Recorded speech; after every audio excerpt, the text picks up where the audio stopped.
moved here, across the memory of the ocean, under the sliver of God's fingernails, I only dreamt of sand. I was born barefoot in the shadow of an old oak tree on the upper lip of Illinois, where corn is sold 10 for $1 and tastes so sweet you could eat it raw. I have always hated change, which is why it is strange how many places I have called home: Rockford, Boston, Denver, London, Los Angeles, Auckland, Arkind. I have touched the earth in 18 countries, but it wasn't until they sold my childhood home that I started to name people for where I've come from. I have never been scared of being alone, just terrified of being like everyone else, of feeling like dust on the floor. But the further I get from where I come from, the more I miss that soil. Americans do this funny thing when you ask us where we are from. We will tell you where we grew up and where we last lived, because we want to show you that truck stop on a map that shaped us and how far we've come from it. I grew up in the third worst city in America, ranked right after Flint and Detroit, but I last lived in Los Angeles. The weather always swollen and bright, the city a desert of brake lights, smog, and sand, a dream I'd chased since I was 16, but depression slips in when you stay inside all day, staring at the endless sun. And my love and I, we had a silly dream of escaping to a tiny town across the memory of the ocean, so we left. When I moved here, 3 people I loved died in the first 12 months, and all I dreamt of was sand. How soft and easy it is to stay alive when there is nothing but the sun. When I moved here, mold grew on my shoes, and it rained and rained. We were broke and drowning, and everyone kept saying, "But you look so happy on the internet." Here, they ask me where I come from, and my voice is a weapon I cannot escape. Here, I do not tell them about being American and hating America because I do not want them to say they hate what made me. How far do you have to go before you are not where you come from? How long do you have to live before you love everything that made you? They have been waiting for me to return since I was 18. I'm 32 now. Everything I own is packed away in 13 boxes in a city I've never lived in. They keep asking, "Where do you belong?" And I know the question has never been where, but who? Who do you belong to? And the answer has always been me. I belong to me. Thank you.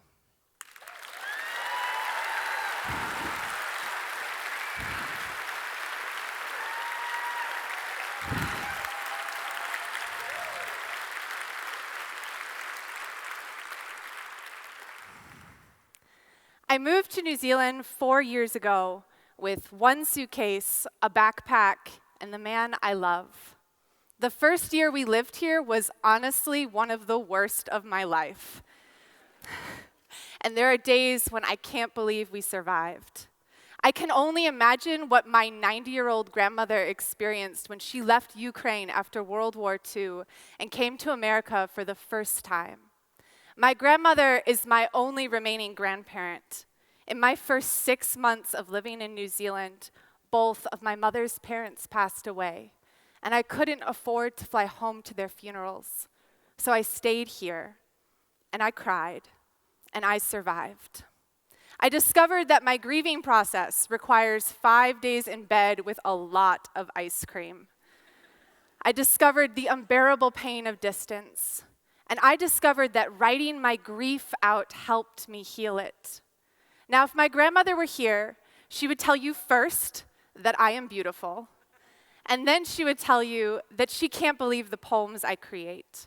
My parents would tell you they can't believe I've made a career out of writing, performing, and teaching poetry. And I would tell you that I write poems because I found it to be the only way to express with words what can't be said with words. After a performance earlier this year, a high school student asked me if poetry was the easiest way to talk about all of the bad things that have happened to me. And I was surprised, because I don't think of myself as being the kind of person who's had a lot of bad things happen to them. But maybe our definition of the word bad was different. But I think what she was really asking was, how do I have the courage to talk so honestly about my experiences and my feelings on stage to complete strangers? And the truth is, it's way easier to tell all of your secrets to strangers than your own family.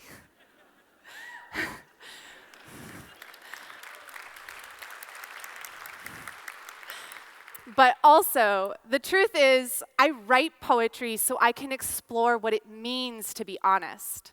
My favorite part about getting on stage is the opportunity to create a connection. And sometimes I feel like I haven't quite done my job unless I'm crying, or my audience is crying, or both of us are crying. What I'm trying to say is, I write poems so I can explore who I am, what I've lived through, and what I believe in. I perform poems so I can find a way to share that experience with others. Even if I've performed a poem 1,000 times, it's my job this time to reconnect to the truth as if it is the first performance. Every time I get on stage is an opportunity to hear those words new, to reconnect to the emotion of a memory and share it with my audience. This honest connection is what I aim to bring out of my students. As a poetry teacher, I'm not interested in the easy story. I'm interested in the one you've never told anyone.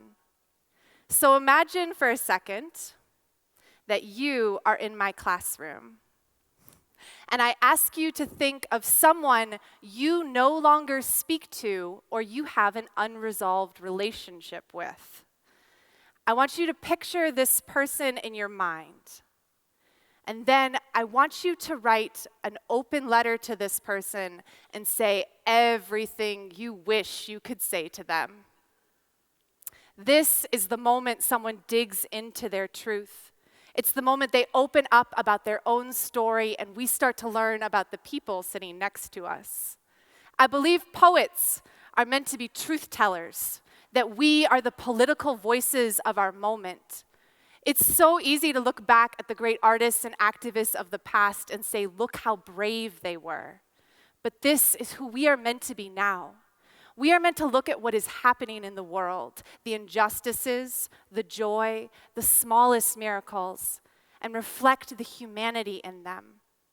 It's our responsibility as truth tellers to help you better understand a human experience different from your own, so we might become more connected, compassionate people.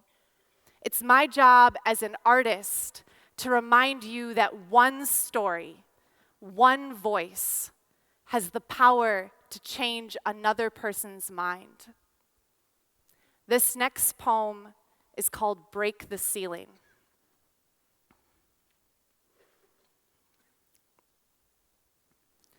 When I was 6 years old, I broke my thumb playing goalie in an all-girls soccer league. Because if you were a child in northern Illinois in the 90s, you spent your summers watching the horizon grow dark and playing soccer.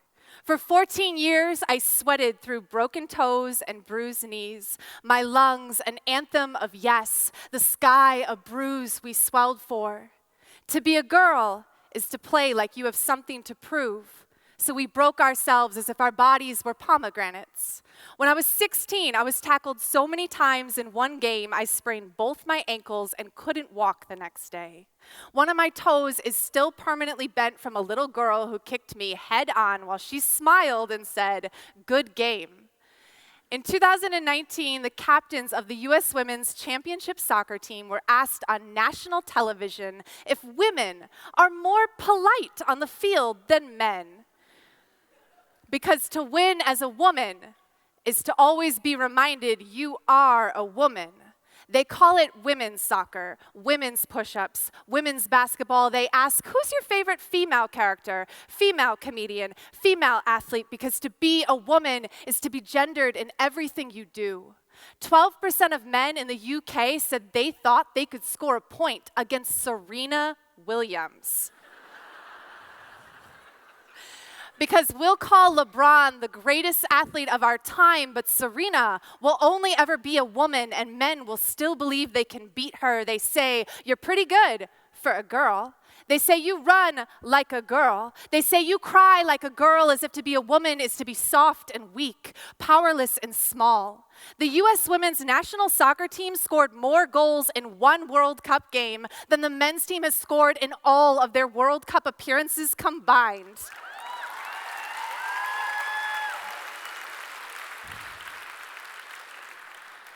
And the women were told that they were too arrogant, too proud, too political, too boisterous, because to be a woman is to be told that you are too much and not enough in the same breath. Our whole lives, they've told us to be stronger, be softer, be smarter, be sexier, be less, be more, but they have been underestimating my existence since before I was born, since they named me girl, since I was a bruised lip on a soccer field at dusk. They forget I have been bleeding since I was 12 years old. I've learned strength in silence. Every woman I know is an act of resilience, a lesson in who I want to become, a reminder to demand what I am worth. We shouldn't have to play better than the men in order to be paid equally to them. But to be a woman is to do everything Fred Astaire does, backwards and in heels. To be a woman is to sue the U.S. Soccer Federation for gender discrimination and equal pay while you win your 4th World Cup. Because when your whole life has been a double standard, you learn to play harder and make it look effortless. You learn to be dangerous while smiling. You learn to be the change you have been waiting for. Because somewhere in the world, a little girl is learning to kick the shit out of someone else while playing soccer, and she deserves to grow up in a better world than you did. Thank you.